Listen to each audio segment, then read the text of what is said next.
tell us the Consulate's plan in Hong Kong to celebrate King Charles' coronation that will take place on the 6th of May. Well, Natalie, thank you very much for having me in the studio. So here in Hong Kong, we're going to try and replicate as much as possible the sequence of events that will happen for His Majesty's coronation in the UK. So on the 6th of May in the UK is the formal coronation of His Majesty King Charles III and the Queen Consort. So on that day, we will have a reception within the consulate to which we will invite a range of partners, contacts here in Hong Kong.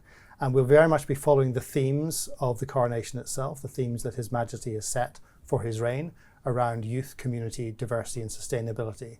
So the reception will profile some of those things, and some of the people invited will represent those sectors we're working in. On the Monday in the UK is going to be what they call the Big Help Out Day, and that's His Majesty's idea that people should give back to the community, and he's encouraging people to volunteer for that day.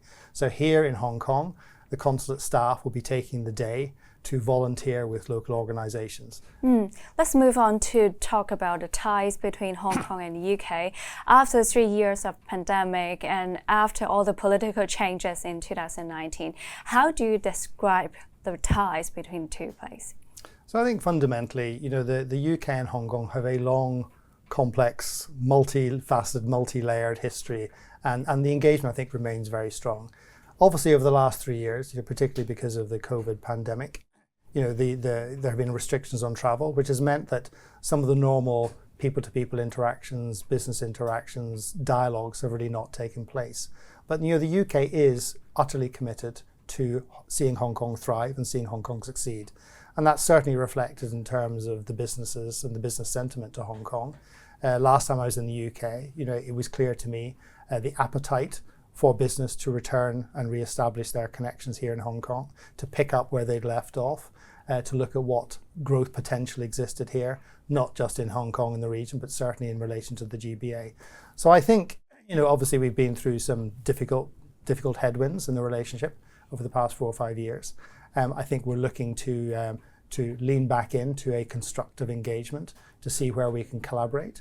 There will be areas where we will disagree. I mean, that is inevitable in any relationship, in any healthy relationship. But I hope that just doesn't become the sole facet of our discussion, and that we can also talk about some of the many areas where there's opportunities for the UK and Hong Kong to work together for mutual benefit, whether that's trade, investment, culture, arts, people-to-people links. So is the renewed interest due to Brexit?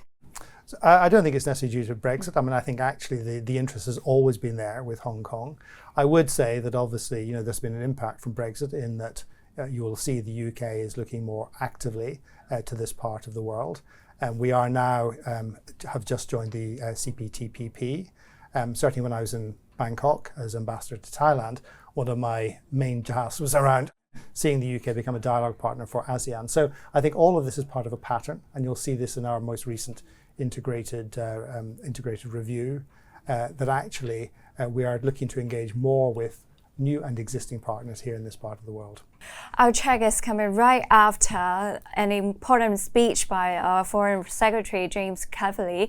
He highlighted the importance of engaging directly with China and forge a constructive relationship with it. So can we expect any changes to Britain's approach towards Hong Kong?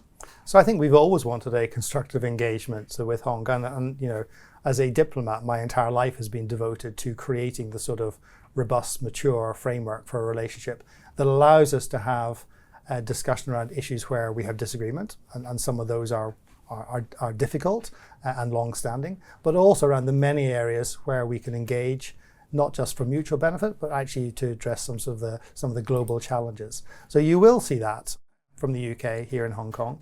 You will have just seen the visit by the Financial Services Secretary, Christopher Hoy, to the UK with a FinTech delegation. The Education Secretary, Christine Choi, will be going shortly for Education World Forum. And I fully expect that Lord Dominic Johnson, who's Minister for Investment at the Department for Business and Trade, will be here within the next week or so. And that is a practical example of how we're taking forward engagement with Hong Kong, despite some of the areas where we have a divergence of views. From Cleverly's speech, can we say the days of punchy one-liners are over? So the Foreign Secretary said very clearly he does not believe that you can encapsulate a relationship in a punchy catchphrase or a plausible adjective. I would say that's absolutely true here in Hong Kong. Do I hope that's the case? I do, and I take great comfort from the Foreign Secretary said that. I do think that we need to sort of move to a framework of a relationship where we can have robust, honest discussions in private, and we can discuss areas of agreement as much as areas of disagreement. But will we see more of engagement behind closed doors in the future? So I think, I think you will certainly see a lot more engagement, and I think a lot more of that, if the Foreign Secretary is to be taken as word, will be taking place behind those closed doors.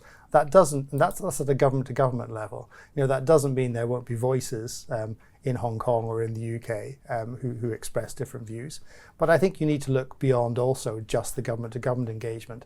Let's look at the amount of business interaction that's happening between British businesses and Hong Kong businesses, Hong Kong investors travelling to the UK, British universities coming in here to re-establish their partnerships with world-leading Hong Kong universities, people-to-people links. All of that is part of a healthy, constructive relationship.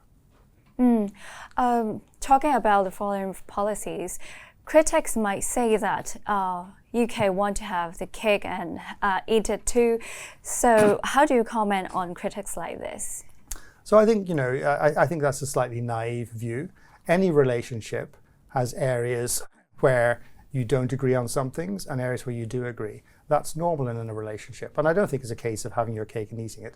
I think it's about recognizing the importance to each other of the relationship, of the interactions we have within that relationship, and focusing on how we can actually strive to make not just the relationship stronger, but it work better for the peoples of both the UK and Hong Kong. I do want to talk about one more important point by Cleverly. That's about the BNO commitment. Cleverly said he has actually renewed UK's commitment to the BNO pathway, which is set to be renewed or reviewed in 2025. So can you tell us if it is going to be a long-term commitment to Hong Kongers, or will it be cut off from 2 years now? That's a bit of crystal ball gazing, but what I can say is that the commitment exists now, and there is no discussion now of changing that commitment. I think what we've seen is we're offering a pathway for those who want to take up the offer to go and live in the UK, for 5 years. The pathway to citizenship. It's an option for people to take up, either because they feel that they need a reason to leave Hong Kong, but actually also for those who want to create new opportunities for their children or for themselves. As the UK evolves, as Hong Kong evolves, people will make their own decisions about how they take forward that decision. But from the government's point of view, the commitment is there, the commitment exists, and there is a support package at the UK end for those who wish to take it up to enable them to settle into a new society and new culture in the UK. So how do you see critics that said the BNO pathway contributed to the brain drain of the city? So I think the brain drain in the city has many, many different sort of aspects to it and many reasons. I don't think, the pathway was not set up to attract talent to the UK. The pathway was set up to provide an option for those who needed to take it. So I would say that it is a product rather than a factor in the brain drain. Hong Kong's Financial Affairs Minister Chris Hui has just paid a visit to the UK. So whom did he meet, and do you see more exchanges of this kind happening in the near future? Great. Well, we were delighted to have Christopher Hui back in the UK. I think it was a great time to have the visit. He took with him a FinTech delegation for London FinTech Week, and we did we had some meetings between him and 3 ministers from the British government, including the Foreign Commonwealth Development Office Minister for Asia Pacific, Anne-Marie Trevelyan, and the Minister for Investment of the Department for Business and Trade, Lord Dominic Johnson. He also met one of the ministers of the Treasury. And we will see more visits. I mean, we're going to have the Education Secretary, Christine Choi, going to the UK very shortly for Education World Forum. I very much hope at the end of the year that we will see the resurrection of the traditional Hong Kong week in September, and hopefully possibly Finance Secretary Paul Chan will go to that. In the meantime, coming the other way, I very much hope that we will see Lord Dominic Johnson here within the next week or so. He knows Hong Kong incredibly well. He is a passionate advocate for doing more business with Hong Kong, and I think it would be a great visit. And when I saw him in London a few weeks before Christopher Hoy's visit, he made it clear to me how much he wanted to visit. So I think he will be our first minister in here. But aside from that, we're going to see, and we're already seeing, a range of senior officials coming through. Most recently, my boss in the diplomatic service, Sir Philip Barton, who's the permanent undersecretary at the Foreign Office, head of the diplomatic service, came through and had a day here where he saw the chief secretary here, as well as a range of other people in town. So this is the start, I think, of a regular sets of dialogues and interactions, which I think you can expect to see continue and gather pace over the course of the next year.